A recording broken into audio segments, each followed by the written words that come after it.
আজকের ভিডিওতে কমেন্ট করবা তারা বিরিয়ানি রান্না করতে এবং খাইতে ভালোবাসো যারা। হ্যালো এভরিওয়ান, আসসালামু আলাইকুম, welcome to my new blog.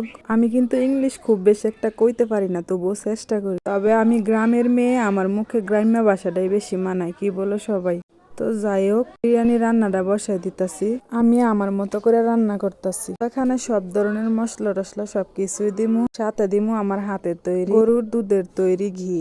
তো এখানে পেঁয়াজ ভাজি করে এর মধ্যে সব ধরনের মশলাই দিয়ে দিলাম, আদা বাটা, রসুন বাটা, জিরা বাটা, ধনিয়ার গুঁড়া, কাঁচামরিচ, এলাচ, দারচিনি, তেজপাতা সব কিছুর মধ্যে দিয়ে দিলাম পরিমাণ মতো লবণ। তো মশলাটা প্রায় কষানো হয়ে গেছে গা। এর মধ্যে দিয়ে দিতেছি 1.5 কেজি পরিমাণে টাটকা গরুর মাংস। গরুর মাংসটা আমি খুব ছোট ছোট করে টুকরা করে আনিছি, যাতে করে খুব তাড়াতাড়ি সিদ্ধ হয়ে যায়। তো এই পর্যায়ে আমি মাংসটাকে খুব ভালোভাবে কষানোর চেষ্টা করতেছি, উল্টে পাল্টে ভালোভাবে ঢেকে দিয়ে কষিয়ে নিব।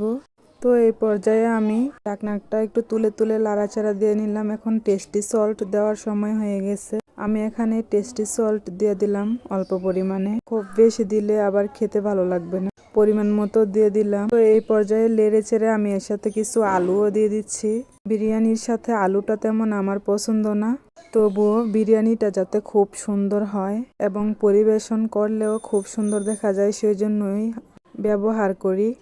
আর আমার পরিবারের সবাই বিরিয়ানির সাথে আলুটা খেতে খুব বেশি পছন্দ করে। বিরিয়ানিতে আলু আপনি পছন্দ করেন কিনা অবশ্যই জানাবেন। এই পর্যায়ে আমি মাংসটাকে নামিয়ে নিলাম আর চুলার মধ্যে বসিয়ে দিলাম একটা কড়াই। কড়াইয়ের মধ্যে কিছু পরিমাণ পেঁয়াজ কুচি দিয়ে পেঁয়াজ কুচিটা কিছুক্ষণ ভেজে এর মধ্যে দিয়ে দিলাম পোলাও চাউলগুলো। আমি 1 কেজি পরিমাণের পোলাও চাল নিয়েছি আর এর মধ্যে নিলাম 1.5 কেজি পরিমাণের গরুর মাংস। চালগুলোকে আমি ভালোভাবে ভেজে নিব।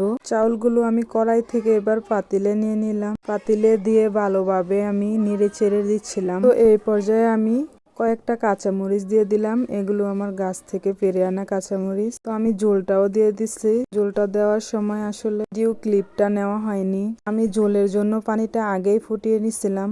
এর মধ্যে আমি পোলাও পাতা ব্যবহার করলাম। পোলাও পাতাটা দিলে খাবারের মান এবং স্বাদটা বেড়ে যায় এবং সেন্টটাও খুব ভালো আসে। এবারে আমি ঢেকে দিলাম, তারপর এর মধ্যে দিয়ে দিলাম রেডিমিক্স বিরিয়ানি মশলাটা।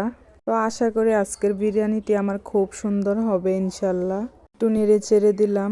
তো এই পর্যায়ে আমি আবার ঢেকে দিলাম। তো এই পর্যায়ে আমি গরুর দুধ আর ঘি ব্যবহার করব। এই যে আমার হাতে বানানো ঘি এবং গরুর দুধটা দিয়ে দিলাম। ঘি ব্যবহার করলে বিরিয়ানিতে এমনিতেই সেন্ট খুব ভালো আসে, আর আমার বিরিয়ানিতে এখনই সেন্ট বের হয়ে আসছিল। এই দেখুন কত সুন্দর হয়েছে আমার বিরিয়ানিটা। ভিডিওটা ভালো লাগলে অবশ্যই লাইক কমেন্ট শেয়ার করতে ভুলবেন না। আজ এই পর্যন্তই, সবাই ভালো থাকবেন, সুস্থ থাকবেন, আল্লাহ হাফেজ।